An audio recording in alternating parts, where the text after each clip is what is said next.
I can't even imagine what the suicide and homicide and just the rates of depression, and accidental deaths due to overdose are going to look like in the future. It's going to reach epidemic proportions. It's already, the statistics are already alarming, and yet nobody's sounding any alarm bells.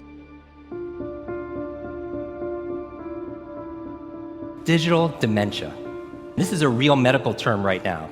This is the idea that we're outsourcing our brains to our smart devices. We're so reliant on our smartphones that our smartphones are making us stupid. Does that make sense? It's convenient. I don't want to memorize 500 phone numbers, right? Nobody wants to do that. But we've lost the ability to memorize one.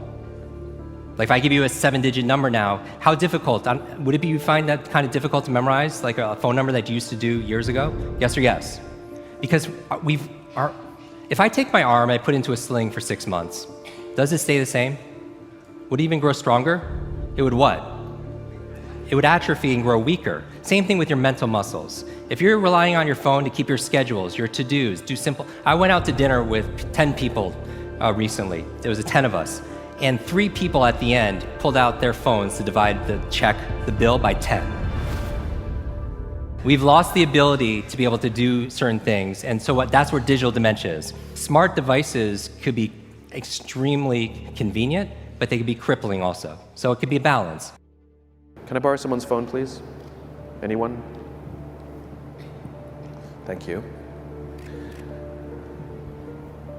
Okay, there is a subconscious reaction to these devices when we use them, okay? What if I were to hold my phone while I'm talking to you? I'm not checking it, it's not buzzing, it's not beeping.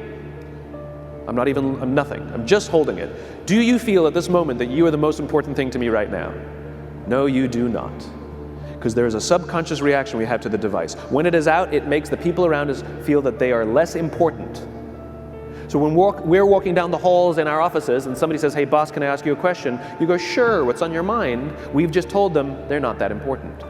Or we can go, sure, what's on your mind? When we show up to a meeting, or a lunch, or a dinner, with our colleagues, our clients, or our friends, or our families, and we put the phone on the table, we have announced to everyone in the room that they are not that important to us. And by the way, putting the phone upside down is not more polite. My favorite one is in the meeting or at a lunch with someone that the phone will ring and the caller ID will pop up and they will go, I'm not gonna get it. Oh, so magnanimous. Oh, I'm lucky to eat with you today. Or they could just put the damn thing away. You can tell how addicted we are. When somebody pulls out their phone when you're with them, how uncomfortable does that make us feel? You're walking down the street with someone, they pull their phone out. We feel stupid, so what do? We pull our phones out. We're so addicted. Somebody goes to the bathroom when we're at dinner, and what do we have to sit there by ourselves? God forbid we should look around the room for 5 minutes. We pull our phones out. Meetings, awful. What do we do when a meeting happens, right? Everybody's sitting waiting for the meeting to start. Bob's running a few minutes late. Bob's here? Okay, start the meeting. Do you know when relationships are built? All that in between time. Thank you very much. Parents have to intervene. We have to stop giving our kids free access to social media and phones at young ages. They are not ready for it. Their minds cannot cope with the dopamine. Balance is fine. You can give a kid a phone, but they can't use it in their bedroom. They can't have it at the dinner table. They can't take it to school. They can only have it up to a certain hour, and you take it away.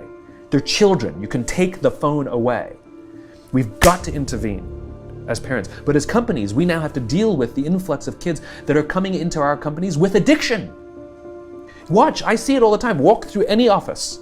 You'll see the older employees have their phones on the sides of their computers as they're working. You'll see the youngest employees have their phones face up in front of their keyboards between their arms as they're working. And this is how they work.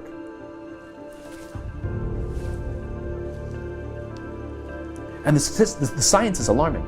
They did experiments on mice where they did the multitasking. They put flashing lights to mimic going from the computer to the cell phone, the computer to the cell phone to the TV. The mice that were exposed to the changing lights, it took them 3 times longer to solve a maze than the mice that weren't, and the damage was permanent. It didn't improve when they stopped the lights.